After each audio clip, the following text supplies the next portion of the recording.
Assalamualaikum warahmatullahi wabarakatuh. Bismillahirrahmanirrahim. Wassalaman ala Rasulillah wa ala alihi wa sahbihi wa man tabi'a hudahu wa wala. Amma ba'du. Hadirin kaum muslimin wal muslimat, ikhwatal iman, saudara-saudara seiman yang dirahmati Allah Subhanahu wa taala. Alhamdulillah, subuh hari ini kita bisa melanjutkan kajian akidah kita sembari kita mengharap dan memohon pertolongan juga ampunan kepada Allah Subhanahu wa taala. Mudah-mudahan berkat segala kebaikan walaupun sedikit, kebaikan-kebaikan yang sangat kecil kita lakukan, ibadah-ibadah baik ibadah mahdhah yang langsung kepada Allah kita persembahkan, maupun ibadah-ibadah yang kita lakukan melalui berbuat baik kepada sesama manusia, kepada alam semesta, karena didorong oleh keikhlasan dan ketulusan kepada Allah Subhanahu wa taala. Mudah-mudahan kita mohon, mudah-mudahan Allah Subhanahu wa taala berkenan mengangkat wabah yang sedang menimpa dunia. Amin ya Allah ya rabbal alamin.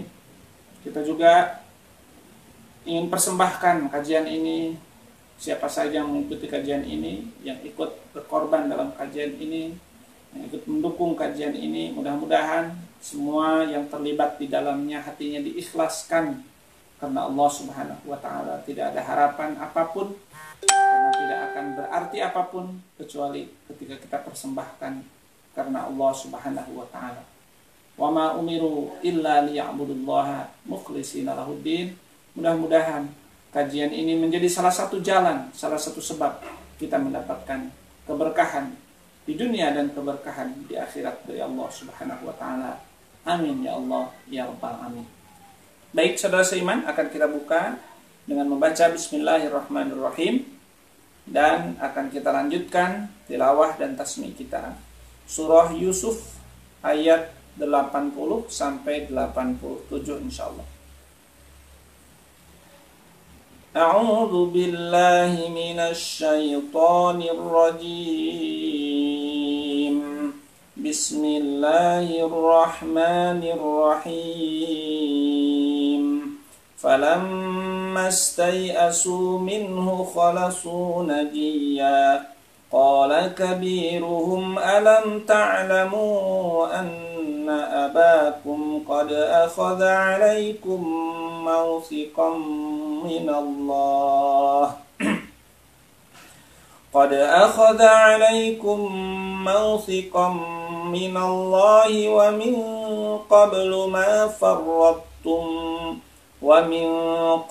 ma farrattum fi Yusuf فلن أبرح الأرض حتى يأذن لي أبي أو يحكم الله لي وهو خير الحاكمين ارجعوا إلى أبيكم فقولوا يا أبانا إن ابنك سرق وما شهدنا إلا بما علمنا وما كنا للغيب حافظين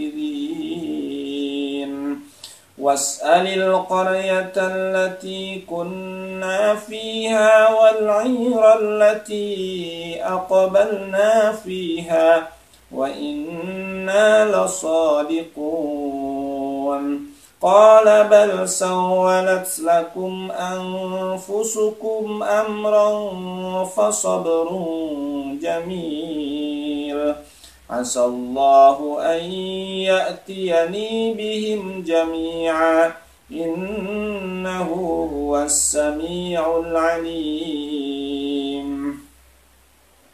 وتولى عنهم وقال يا أسفا على يوسف وابيضت عيناه من الحزن فهو كظيم قالوا تالله تفتأ تذكر يوسف حتى تكون حرضا أو تكون من الهالكين قال إنما أشكو بثي وحزني إلى الله قال إنما أشكو بثي وحزني إلى الله وأعلم من الله ما لا تعلمون يا بني يذهبوا فتحسسوا من يوسف وأخيه ولا تيأسوا من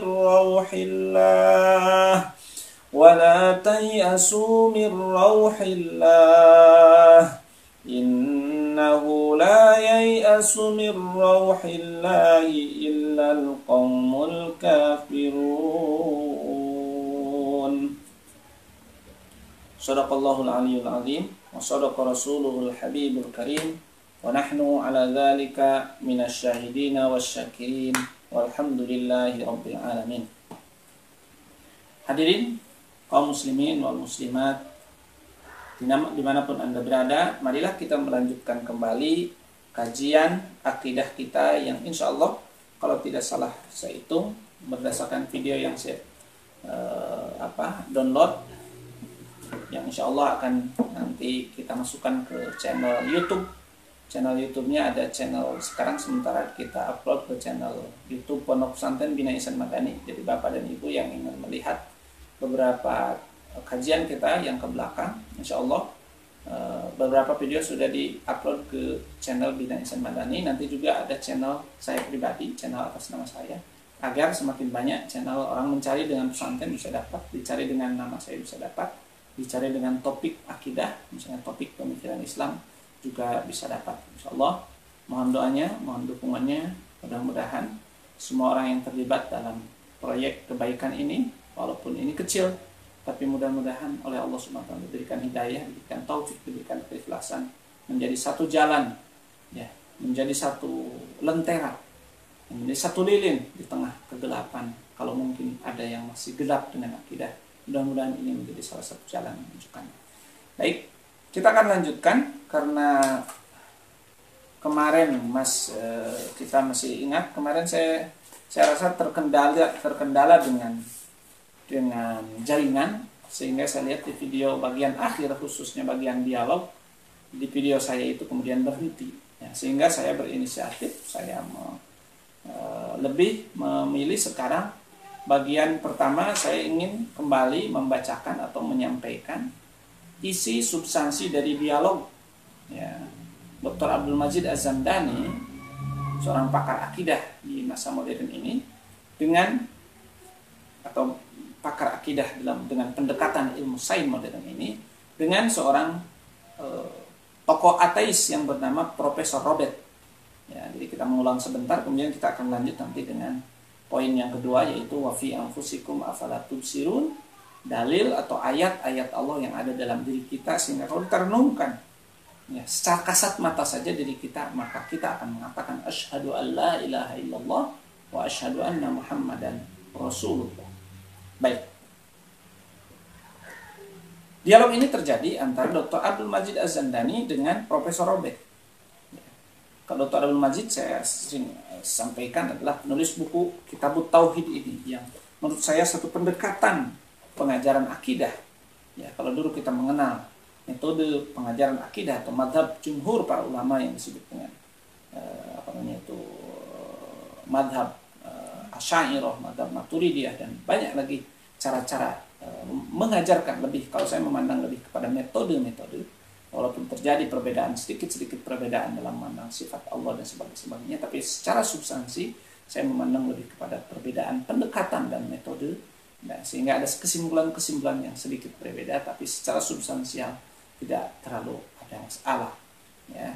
Nah, di masa modern ini saya lihat ada satu pendekatan pengajaran tauhid dengan pendekatan sains, ya, yang tentu kalau dulu ada Mu'tazilah, ada Qadariyah, ada Jabariyah, ada Syiah, ada apa, sehingga cocok saat itu pendekatannya, pendekatan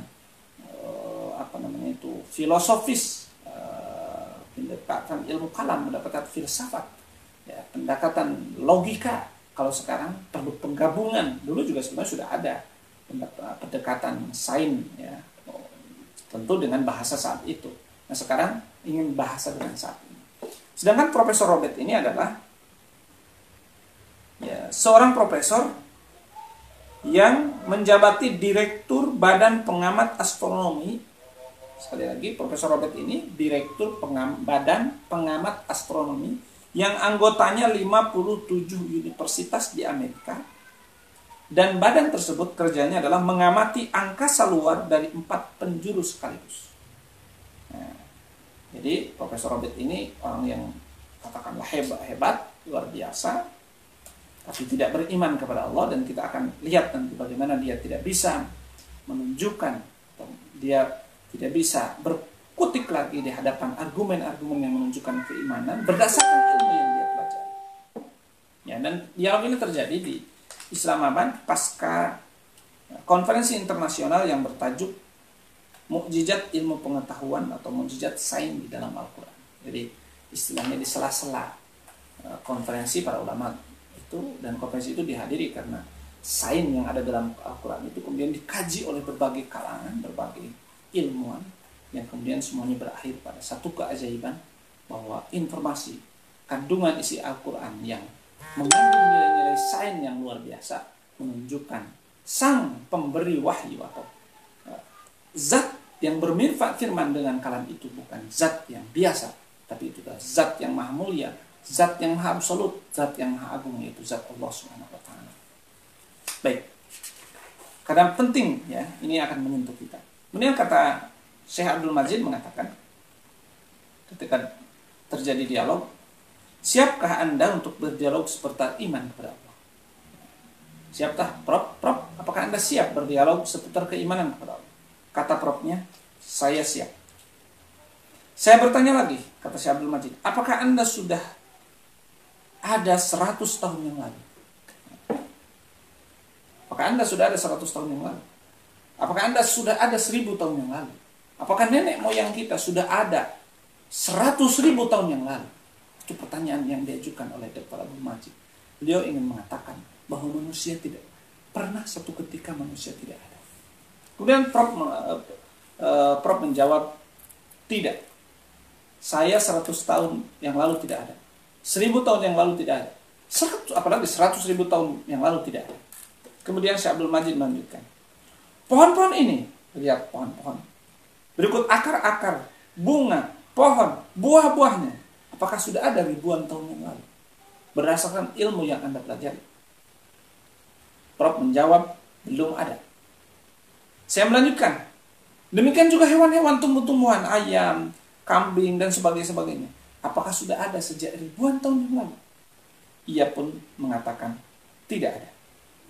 Kemudian saya bertanya kepada dia, bukankah ilmu geologi telah mengungkapkan bahwa sepanjang masa yang begitu lama di muka bumi ini pernah tidak ada tumbuh-tumbuhan, tidak ada hewan, tidak pula ada gunung, tidak ada debu, tidak ada sungai, tidak ada lautan?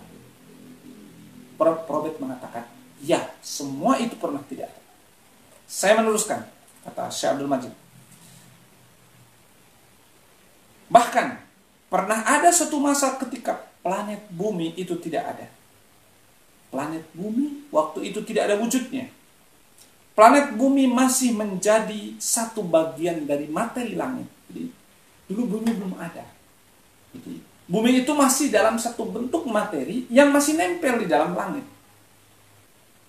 Sesuai dengan firman Allah, surah 21 ayat 30. Sesuai dengan firman Allah, dan sama beliau dibacakan surah 21 ayat 20. Jadi penemuan ilmu geologi yang mengatakan bumi pernah tidak ada, bahkan bumi pernah menjadi bagian dari langit, nempel ke langit, berdasarkan atau dikabarkan oleh Tuhan dalam kitab suci kami dalam Al-Quran surah 21 ayat 30. A'udzubillahi minasyaitonirrajim.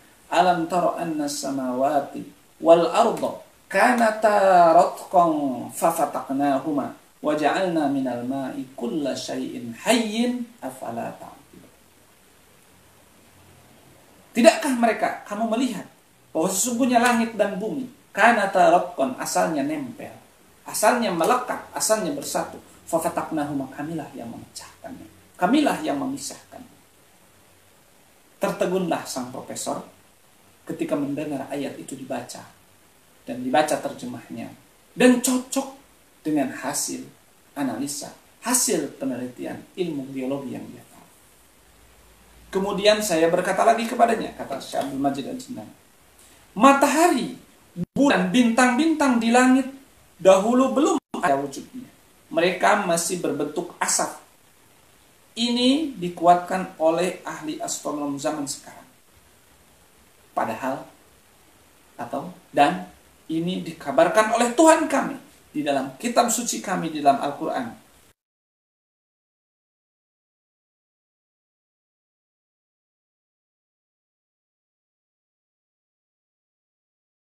Wahiyya dukhanu.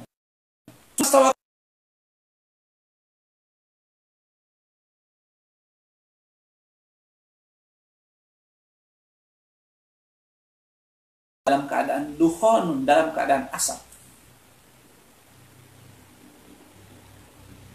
Kemudian Tuhan berfirman kepadanya dan kepada langit dan kepada bumi, datanglah kamu berdua. Wa hiya dukhanun faqala laha walil ardi tiya tau'an aw karha qalata ataina ta'in.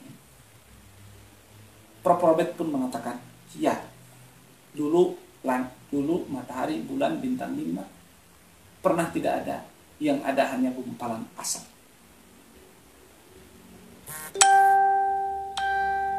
Saya pun berkata kepadanya, ilmuwan kosmologi saat ini menyatakan bahwa materi kosmik yang terdiri atas asap, materi kosmik, materi langit, yang terdiri atas nebula tadinya belum ada. Jadi, dulu langit bumi tidak ada, bintang, bulan, matahari tidak ada, yang ada asap. Ternyata asap pun dulu tidak ada. Jangan berpikir bahwa asap sudah ada. Berdasarkan ilmu kosmologi, bahwa asap itu dulu tidak ada. Adanya nebula terjadi setelah ledakan besar yang orang menyebut dengan Big Bang. Dari mana asap itu terjadi ledakan besar? Itu berdasarkan ilmu modern. Sebelum itu kosmik, alam jagat raya belum ada sama sekali. Sebelum sampai hari ini penelitian ilmu kosmologi, ilmu jagat raya ini baru menemukan sampai pada asap. Dan dari mana asap? Asap dari ledakan. Setelah itu titik, mereka mengatakan sebelumnya tidak ada apa-apa. Wallahu a'lam. Ia pun menyetujui bahwa benar, ya, asap itu pernah tidak ada, dan berdasarkan penelitian asap itu dari ledakan. Subhanallah. Maka saya berkata kepadanya, kalau memang demikian, sudah pastilah ada sang pencipta. Kalau asap ternyata asalnya tidak ada, kemudian dari ledakan, okelah dari ledakan. Wallahu alam, bisa jadi penelitian ini berkembang lagi. Tapi pertanyaan yang tidak bisa dielakkan lagi, premis yang tidak bisa ditolak lagi, kalau dulu tidak ada, kemudian menjadi ada, pastilah ada yang mencipta. Kata kemarin, nothing tidak bisa menciptakan apa-apa.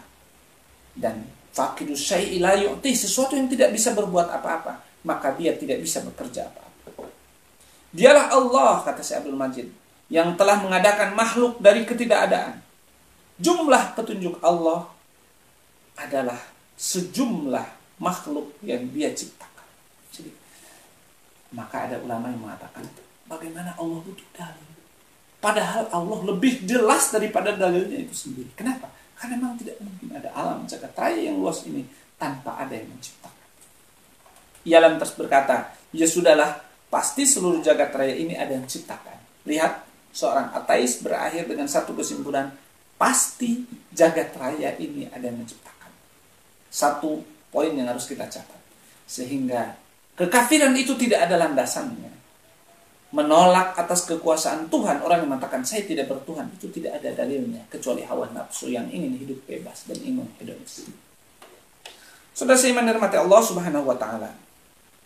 Saya bertanya, karena dia sudah ngaku, kata Syekh Abdul Majid, Profesor Robert sudah mengaku. Siapakah dia, tanya saya? Ia menjawab alam. Kembali ke, jadi karena dia tidak ingin mengatakan Tuhan, ya, maka orang-orang ateis itu Ya sudah, yang ciptakannya alam. Ada yang mengatakan, ya udah tiba-tiba aja. Karena kalau mengatakan Tuhan, dia berisiko harus mencari siapa Tuhan itu, dan apa inginnya Tuhan itu, dan itu mengurangi kebebasan mereka, mengurangi keinginan-keinginan jahat mereka. Itu saja sebetulnya. Kata dia, siapa yang mencipta itu, kata Peter itu alam. Padahal kita sudah bilang kemarin, tidak mungkin kelas menciptakan kursi. Tidak mungkin kelas menciptakan whiteboard. Tidak mungkin kelas menciptakan spidol. Kenapa? Karena kelas tidak punya apa-apa. Ya, tapi karena baiklah. Kata Prof, kata Syekh Abdul Majid, saya berkata kepadanya, saya punya prinsip lain yang mungkin bisa membantu memberi pemahaman siapa sebenarnya pencipta. Prof, saya punya cara, punya satu landasan berpikir agar bisa membantu Anda tidak salah menjawabnya, bahwa yang pencipta itu bukan alam itu sendiri. Orang alamnya dia yang dicipta, bagaimana dia yang mencipta. Kalau dalam ilmu kalam nanti benar-benar bisa kita pelajari, ada yang namanya daur. Daur itu dia mencipta dia sendiri, kan tidak mungkin. Misalnya begini, siapa yang menciptakan anak? Bapak dan ibu. Siapa yang menciptakan ibu? Anaknya. Terus siapa yang pernah pertama ada? Mustahil, itu pemikiran sesat. Apa itu, kata Prof? Saya berkata, lihatlah lampu. Jadi kemudian Syekh Abdul Majid menunjuk lampu dan lihat lampu itu. Apa yang harus saya lihat dari lampu? Kata Prof.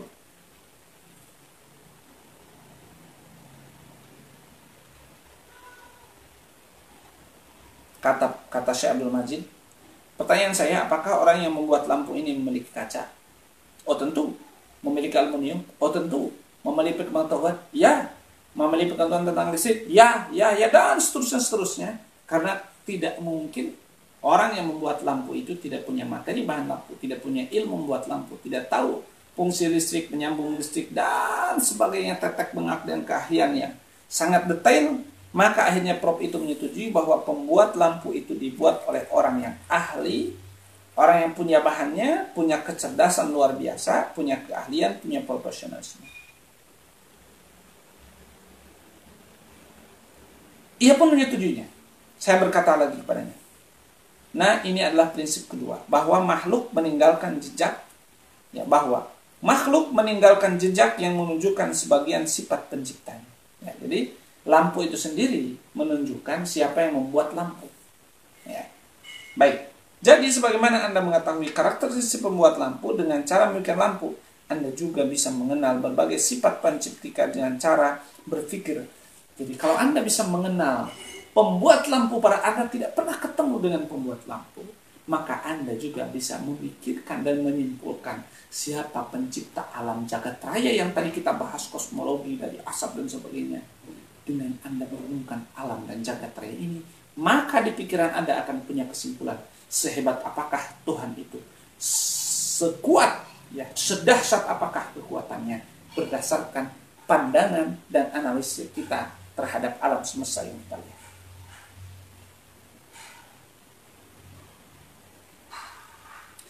Ia masih bertanya, bagaimana caranya? Maka kata Prof, baik, kalau Anda masih belum yakin, saya ingin ajak Anda berpikir tentang diri. Nah ini, wa fi anfusikum afala tubsirun. Dan kata Syekh Abdul Majid, saya ingin mematahkan bahwa pencipta itu bukan benda yang tidak punya kebijaksanaan. Jadi di sini dialog selanjutnya ingin membahas tentang bagaimana Tuhan menciptakan diri kita dengan desain yang unik, yang luar biasa, yang rumit, tapi sistematis, teratur, seimbang dan sebagainya, menunjukkan yang menciptanya bukan gunung, yang menciptanya bukan batu, yang menciptanya bukan alam, tapi penciptanya harus punya kudrat, punya iradat, punya keinginan, punya ilmu, punya kebijaksanaan, dan pasti hidup. Tidak mungkin punya keinginan kalau tidak punya hidup. Nah, saya lanjutkan. Ya, kemarin pernah disampaikan, mungkin kurang jelas. Tubuh manusia mengandung banyak unsur. Suhu tubuh manusia tetap pada 37 derajat Celcius. Jadi kata Syekh Abdul Majid, apakah suhu tubuh manusia tetap atau berubah, dan apakah suhu tubuh itu tergantung kondisi keadaan cuaca atau tidak? Jadi pertanyaannya, apakah tubuh kita ini tergantung luar? Di luar dingin, misalnya di luar 5 derajat, tubuh kita 5 derajat juga. Apakah begitu? Di luar 40 kita jadi 40. Ternyata kata Prof yang ahli di bidang sains mengatakan suhu tubuh akan tetap di kisaran 37 derajat Celcius itu kalau normal sehat. Baik. Saya melanjutkan. Tubuh manusia mengandung banyak unsur seperti kelenjar keringat yang bertugas menurunkan suhu tubuh menjadi 37 ketika terjadi di luar melebihi 50 derajat Celcius. Oh, jadi ternyata Tuhan membuat sistem tubuh kita ada pendingin, ada pemanasnya, ada heater, tapi juga ada AC-nya. Jadi kalau di luar cuacanya 50 derajat, tubuh kita akan tetap 30 derajat. Caranya keluarlah keringat. Subhanallah. Kemudian kalau di luar dingin 5 derajat, padahal kita butuh 30 derajat, terjadilah pembakaran kalori sehingga tubuh tetap 37 derajat. Subhanallah.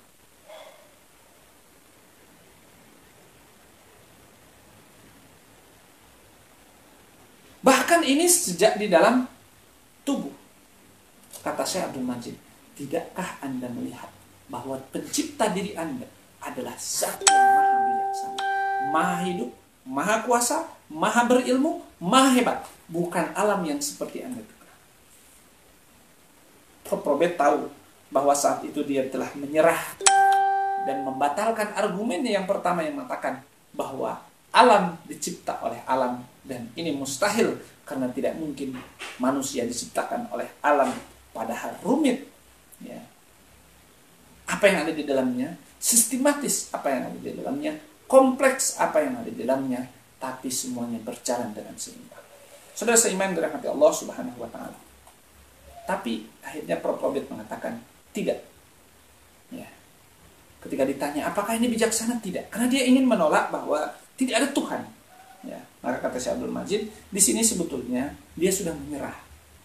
Tapi ketika saya tanya, apakah ini menunjukkan bahwa zat Allah yang maha-maha yang mencipta? Kata dia, tidak. Akhirnya saya sudah paham. Ya, ketika kita dialog dengan orang dan orang sudah tidak bisa jawab, nggak usah lagi dicecar, oh, kamu nggak bisa jawab kan? Nggak usah.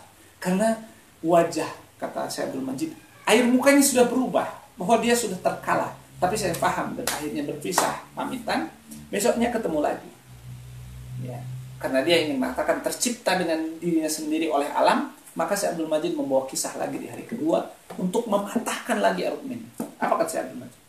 Prof, saya dapat kabar dari negara saya di Yaman bahwa terjadi gempa yang dahsyat luar biasa.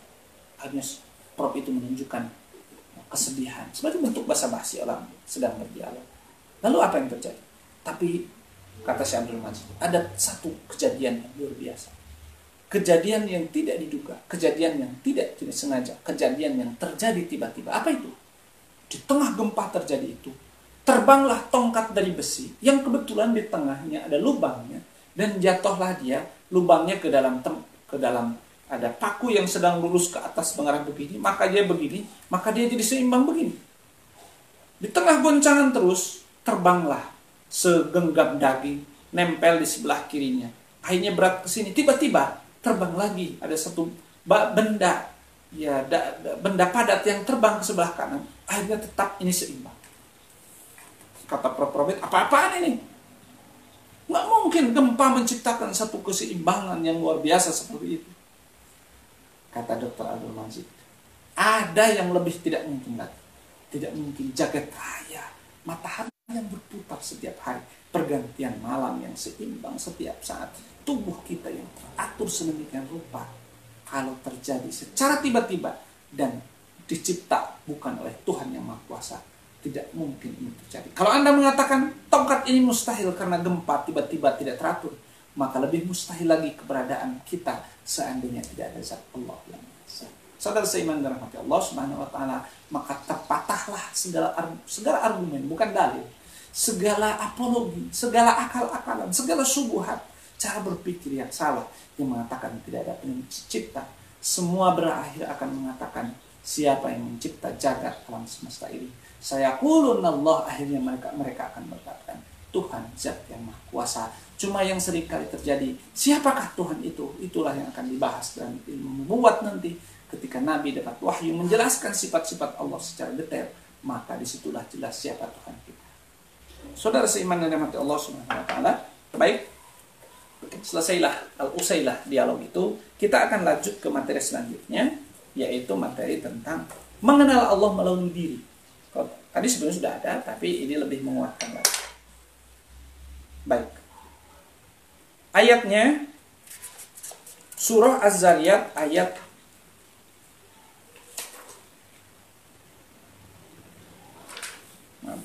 Surah Az-Zariyat ayat 21 kalau tidak salah. Surah Az-Zariyat ayat 21. Wa fi anfusikum afala tubsirun. Wa fi anfusikum afala tubsirun. Dan di dalam diri kalian, dan di dalam tubuh kalian, dan di dalam jiwa kalian, wa fi anfusikum, ada ayat-ayat Allah, ada tanda-tanda keberadaan Allah, ada tanda-tanda kudrat Allah, ada tanda-tanda ilmu Allah, ada tanda-tanda iradat Allah, ada tanda-tanda kemahabijaksanaan Allah, ada tanda-tanda dan seterusnya. Wa fi anfusikum, tapi afala tubsirun, apakah kamu pernah melihat? Kita bercermin paling memperhatikan apakah peci kita sudah rapi, atau kumis kita sudah rapi, apakah jenggot kita sudah rapi, apakah pipi kita sudah rapi, misalnya, dan sebagainya. Ketika dandan, jarang kita memperhatikan. Afala tubsirun, subhanallah, Allah menciptakan mata, sedangkan alis secara seimbang. Hubungan kebutuhan mata dengan alis, dengan bulu mata, dengan cairan mata, dengan semua yang semua ada dalam mata. Dia renungkan, kenapa kok bisa melihat? Kenapa orang buta tidak bisa melihat? Apa yang terjadi? Telinga saya, bahkan kemarin saya baca, telinga itu lubangnya tidak lurus begini. Lubangnya kan bengkok-bengkok begini. Sebenarnya kalau ditusuk begini pakai, itu tembusnya bukan ke dalam lubang telinga itu, putar-putar. Itu satu cara Allah. Kenapa tidak seperti kita bikin boneka, udah gitu aja, gitu lubang gitu udah langsung tembus ke kendang telinganya.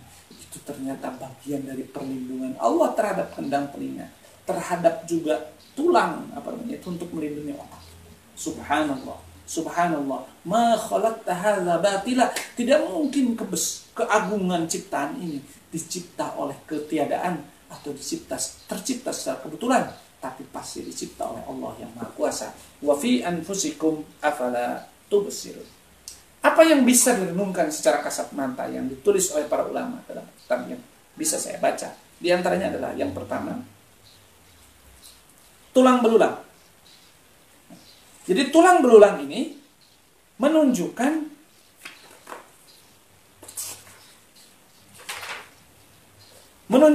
keberadaan pencipta tulang dan yang merancang keberadaan tulang, zat yang maha hebat dan maha besar. Bayangkan kalau tubuh kita nggak ada tulang, terus kita seperti apa? Mungkin seperti ada makhluk-makhluk yang hidupnya seperti cacing gitu kan. Kita bisa berdiri tegak itu dibuat tulang yang seimbang oleh Allah Subhanahu Wa Taala, laksana tiang-tiang dalam rumah ini. Kalau rumah ini tidak ada tiangnya, maka atapnya di bawah, gentingnya di bawah nggak bisa ditiami. Kalau nggak ada tulang kaki, nggak ada tulang belakang, nggak ada tulang, maka kita tidak bisa menjadi fisik yang indah, menarik, pakai jas yang rapi, pakai dasi, pakai celana panjang, pakai sepatu, Masya Allah. Semua ini menunjukkan Allah zat yang merancang luar biasa. Bahkan sampai hari ini penciptaan manusia tidak ada yang bisa meniru. Langit, bumi, jagat raya, matahari, bulan, termasuk manusia. Siapa yang pintar meniru? Cina misalnya, buat KW, membuat imitasi produk apapun dibuat imitasi. Silakan buat imitasi dari manusia. Tidak bisa. Mereka hanya bisa membuat patung yang mati. Bolehlah hidup realistik, tapi tidak punya perasaan, tidak punya pikiran, tidak punya apa. Subhanallah. Yang kedua, sendi-sendi. Ya, kalau bahas ini tulang-tulang ini rumit. Para ahli tulang ya, ahli ortopedi ya, para ahli tulang lah yang paham. Ya. Lihat sendi-sendi. Coba bayangkan kalau tulang itu begini. Kita tidak bisa gerak begini, tidak bisa mandi, gosok, tidak bisa gosok gigi. Tapi Allah ciptakan sendi yang pas. Coba kalau bayangkan kalau sendinya di sini aja, bagaimana kita gosok gigi? Subhanallah, ma khalaqta hadza batila.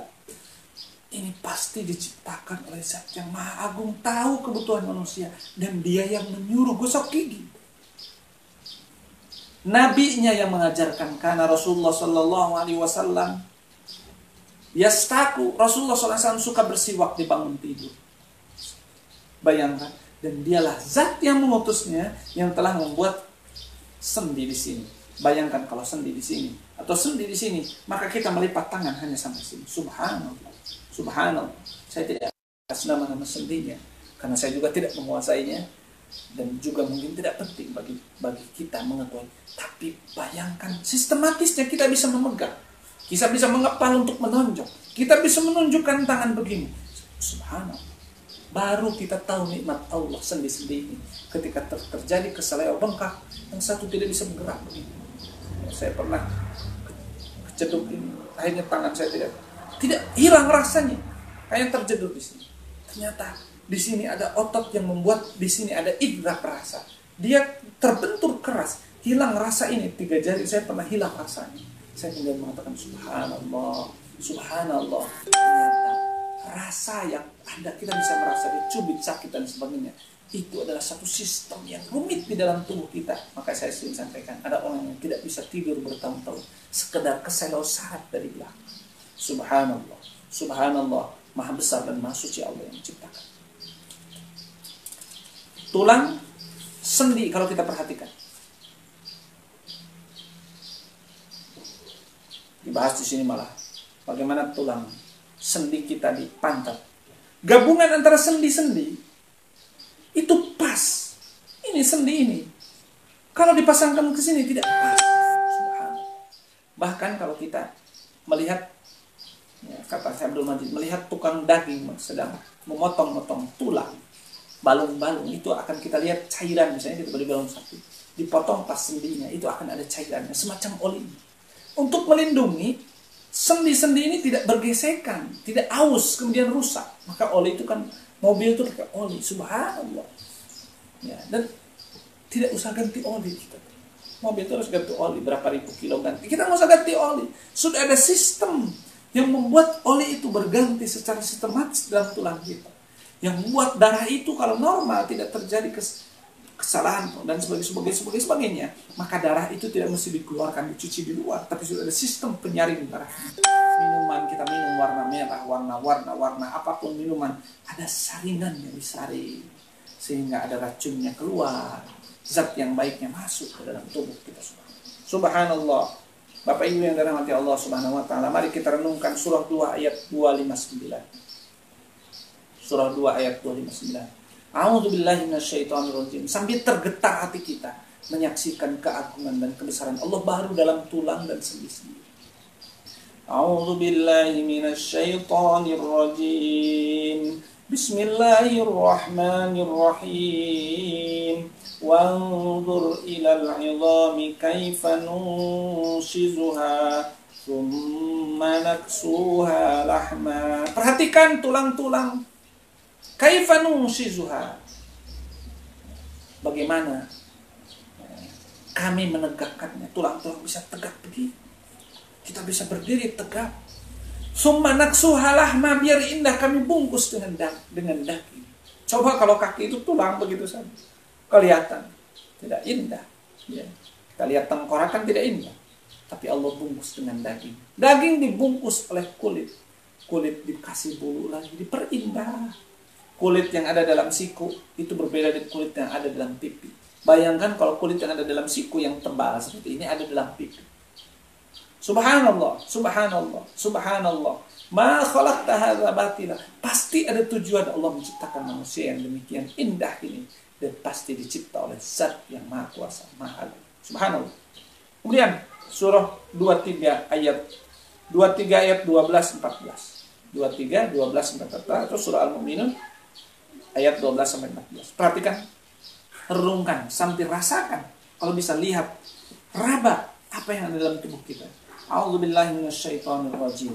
Wa laqad khalaqnal insana min sulalatin min tin. Perhatikan, kami ciptakan manusia itu min sulalatin min tin. Dari tanah, lihat Nabi Adam. Ya, ini diklaim tidak ada manusia yang coba ciptakan. Tanahnya ada sekarang. Siapa yang bisa menciptakan? Tsumma ja'alnahu nutfatan fi qararin makin. Bagi manusia yang lain adalah dari sperma. Hal ata 'alal insani hainun minad dahri lam yakun syai'an madhkura. Inna khalaqnal insana min nutfatin amsyajin nabtalihi faja'alnahu setetes. Sperma yang sangat hina dina, bahkan menjijikan. nempel, membuahi sel telur, nempel dalam rahim sang ibu. Jadilah manusia yang tegap seperti ini. Yang asalnya lemah, jadilah manusia yang berkuasa, dijaya mengalahkan segala hal. Hewan, tumbuh-tumbuhan, binatang, semuanya bisa dikuasai. Dia bisa terbang di atas angkasa. Dia bisa masuk ke dalam lautan. Dia bisa menggali ke dalam bumi. Subhanallah. Summa khalaqna nutfata 'alaqatan. Perhatikan bagaimana sperma ini menjadi darah. Kemudian fa khalaqna 'alaqata mudghatan. Kemudian dari darah menjadi daging. Fa khalaqna al-mudghata. Kemudian daging ini saya buatkan tulang. Fa kasawna al-'idhama lahma. Kemudian daging itu dibungkuskan ke dalam tulang. Pertanyaan saya, 1400 tahun yang lalu seorang nabi yang tidak bisa baca, tidak bisa tulis, tidak pernah ceritanya nabi belajar ke sekolah mana, ke universitas mana, ilmu kedokteran belum ada, tapi nabi sudah bercerita tentang ini, menunjukkan kalam ini dari Tuhan yang menciptanya. Dan hari ini terbukti bahwa atwar periode-periode masa perkembangan janin dalam bayi persis seperti ini. Cukup sampai di situ? Tidak. Tsumma ansha'nahu khalqan akhar. Kami ciptakan makhluk lain yang bukan materi. Apa itu namanya? Ruh. Maka kalau bayi keluar tanpa ruh, mayit namanya. Tidak akan dipelihara, maka akan langsung dibawa ke pemakaman, dikuburkan. Kita mengatakan mayitnya sudah meninggal. Artinya ada makhluk lain yang ada dalam tubuh kita, di luar kemampuan kita, apalagi alam semesta. Walaupun kita bisa bikin patung, bisa bikin apa yang mirip tubuhnya, bahannya mungkin silakan buat. Tapi saya menantang, siapapun bisa menantang. Buat ruhnya yang bisa hidup seperti kita, punya keinginan, punya rasa sedih, punya rasa gembira, punya rasa senang, punya keinginan, punya ketidakkeinginan. Subhanallah. Subhanallah ma khalaqta hadza batila fatabarakallahu ahsanul khaliqin. Subhanallah. Hadirin saudara seiman dirahmati Allah Subhanahu wa taala. Wa fi anfusikum afala tubsirun. Kita akan lanjutkan sedikit lagi. Di antara tanda-tanda ayat-ayat Allah Subhanahu wa taala, baik ayat atas wujud zatnya, ayat atas sifat kesempurnaan sifatnya, adalah kata para ulama, kita bisa berjalan.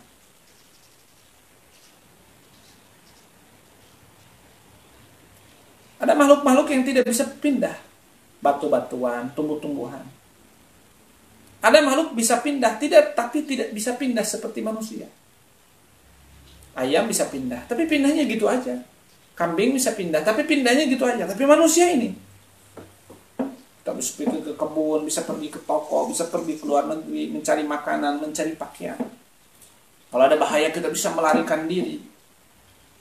Bisa mencari ilmu pengetahuan. Kita bisa berkenalan dengan bangsa-bangsa lain. Ini nikmat Allah Subhanahu wa taala yang ada pada diri kita.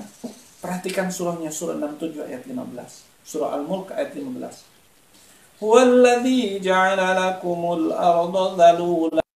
Adalah Tuhan yang telah kalian itu dalulan, hina. Maksudnya apa? Apapun yang kamu mau, kemanapun kamu mau pergi, kamu bisa pergi. Famshu fi manakibiha, silakan kau pergi, wa kulu min rizqihi wa ilaihin nusyur. Perjalanan ada aktivitas yang melelahkan. Maka dalam bahasa Arab dikatakan as-safaru qit'atun minan nari jahannam, min nari jahannam. Perjalanan adalah sepenggal dari neraka. Lelah perjalanan itu. Kalau saya mau ke pelabuhan sekarang, jalan kaki mungkin sampai ini sore nanti, dan kaki saya akan bengkak. Alih-alih saya bisa menikmati pemandangan di pantai Pelabuhan Ratu, di pantai Pangandaran, tapi bisa jadi saya masuk rumah.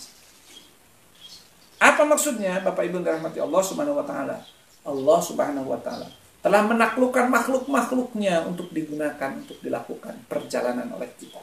Lihat ayatnya surah 16 ayat 7. Subhanallah. Allah ciptakan himar, Allah ciptakan unta, Allah ciptakan kuda, dan makhluk-makhluk lain yang bisa digunakan untuk kendaraan. Wa tahmilu athqalakum, surah 16 ayat 7. Wa tahmilu athqalakum ila baladil lam takunu balighihi illa bisyiqqil anfus. Inna rabbakum la raufur rahim. Betul-betul dada kita ini bergetar. Subhanallah. Dan unta-unta itu, kuda-kuda itu bisa membawa beban-beban kalian ke satu negeri yang kalau dibawa sendiri kamu tidak akan mampu. Lam takunu bibalighi illa bisyikil anfus, kecuali dengan menyiksa diri sendiri, merepotkan, melelahkan. Inna rabbakum laraufur rahim. Eta unta daikeun. Subhanallah. Untanya kok mau dikasih beban? Kenapa unta itu pasti kasih beban ajrat-ajratan gitu misalnya? Kan kita repot. Kuda itu ngadap pas dibebani. Tidak. Diem aja dikasih telapak, dikasih ini, dinaikin manusia. Itu adalah tanda-tanda ayat-ayat Allah. Namanya ayatul taskhir. Allah pernah menaklukkan makhluk-makhluk itu. Bayangkan kalau kuda ngada terus, kalau kambing ngada terus, kalau singa, kalau kerbau ngada terus, kalau kuda ngada terus, itu kan delman bahaya. Ini adalah nikmat Allah yang sering kita tidak syukuri. Maka kalau naik kuda, naik kendaraan, alhamdulillahilladzi sakhkhara lana. Kan orang mukmin dikatakan alhamdulillah ya Allah, Engkau telah menaklukkan ini, tunduk kepada kita kuda ini. Coba kalau kita naik kudanya gila, ngadap, tidak mau dia tunduk. Sudah kacau gitu. Maka orang mukmin ketika naik kendaraan diajarkan alhamdulillahilladzi sakhkhara lana hadza wa ma kunna lahu muqrinin. Kemudian surah Yunus ayat 22.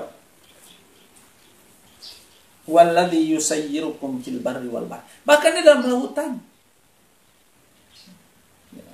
Ombak itu kok bisa bersahabat, kita bisa naik kapal dan sebagainya. Kemudian Allah mengatakan di surah Luqman ayat 20. Nah, yang penting, kita lewat saja karena waktu. Surah Luqman ayat 20-nya cukup ditulis, nanti bisa dilihat. Alam tara anna Allah sakhkhara lakum ma fis samawati wa ma fil ardi wa asbagha 'alaikum ni'amahu zahiratan wa batinah. Tidakkah kau melihat bumi jagat raya ini ditaklukkan untukmu? Di ayat surah Luqman. Yang penting nih, surah 16 ayat 8. Ini yang menunjukkan akan ada pesawat, akan ada mobil, pesawat kereta api, bahkan bisa jadi ada mobil cepat, kereta cepat dan sebagainya. Ini ayatnya. Tuhan sudah mengabarkan ini 1400 tahun lalu melalui lisan seorang manusia yang tidak bisa baca dan tidak bisa tulis. A'udzubillahi minasyaitonir rajim, surah 16 ayat 8. Wal khayla wal bighala wal hamira litarkabuha wa zinah wa yakhluqu ma la ta'lamun. Dan Allah ciptakan khayl kuda, wal bighal Allah ciptakan bighal, wal hamir Allah ciptakan himar litarkabuha agar kalian bisa menjadikannya kendaraan, wa zinah dan jadi perhiasan. Orang bangga punya kuda bagus kan. Kemudian Allah mengatakan, ingat di ayat terakhir, di bagian terakhir, wa yakhluqu ma la ta'lamun, dan Allah akan menciptakan apa yang kalian tidak tahu. Waktu itu ketika ini dibaca, mungkin belum ada mobil, belum ada pesawat terbang, sehingga perjalanan dari Rasul kalau tahu hijrahnya pakai pesawat terbang selesai urusan, sehingga harus ngumpet di Gua Thur dan sebagainya. Uniknya, menariknya kalau kita perhatikan, Allah sudah mengabarkan jauh-jauh hari sebelum orang menemukan kendaraan selain kuda, selain unta, selain unta. Subhanallah ma khalaq hadza batila. Kemudian terakhir surah Yasin, surah 36 ayat 4142. Surah 36 ayat 4142. Surah 36 ayat 4142. Wa ayatul lahum anna hamalna dzurriyyatahum fil fulkil mashhun wa khalaqna lahum min mithlihi ma yarkabun. Dulu belum ada kapal laut, kata Allah, dan menjadi tanda keberadaan Allah Subhanahu wa taala bagi mereka. Dan kami bawakan beban-beban mereka, keturunan-keturunan mereka, fil fulkil mashhun, di dalam kapal. Ya, mashhun itu yang di sini itu kapal yang membawa barang. Ya, Syahinat itu bahasa Arabnya lupa saya. Jadi ada kapal biasa, ada kapal pembawa barang, ya. Itu syahinah. Wa khalaqna lahum min mithlihi ma yarkabun, dan kami akan ciptakan hal yang sama yang bisa dinaikkan. Dulu begini, terus berkembang. Subhanallah, subhanallah, subhanallah. Hadirin kaum muslimin rahimakumullah. Jam sudah menunjukkan pukul 6, masih ada fi anfusikum ala tubsirun. Ada yang masih harus kita lanjutkan besok tentang merenungkan diri kita yang akan melahirkan keyakinan akan ada zat Allah dengan berbagai kesempurnaannya, yaitu merenungkan makanan kita. Mudah-mudahan subuh besok kita bisa lanjutkan. Mudah-mudahan dengan pertemuan ini hati kita, iman kita, keyakinan kita semakin mantap. Sehingga ya, sejak hari ini, sejak detik ini tidak boleh lagi ada pertanyaan apakah Tuhan ada dan sebagainya. Kita sudah berpikir panjang, sudah merenungkan berbagai banyak hal yang melahirkan satu kesimpulan bahwa tidak mungkin ada sebuah kehebatan tanpa ada zat yang lebih maha hebat. Maka keimanan kita kepada Allah antuk minabillah harus mantap lebih dari, kalau bisa, kalau memang ada lebih dari 100%, maka harus lebih dari 100%. Mudah-mudahan kalau iman kuat, maka amal pun akan mantap, kerja pun akan maksimal, karena kita yakin ditunggu oleh Allah Subhanahu wa taala, ditunggu oleh balasan Allah Subhanahu wa taala, dicatat oleh Allah Subhanahu wa taala. Maka kita hidup di dunia akan betul-betul mengikuti aturan main yang diturunkan oleh Allah Subhanahu wa taala. Subhanakallahumma wa bihamdika asyhadu an la ilaha illa anta astaghfiruka wa atubu ilaik. Assalamualaikum warahmatullahi wabarakatuh.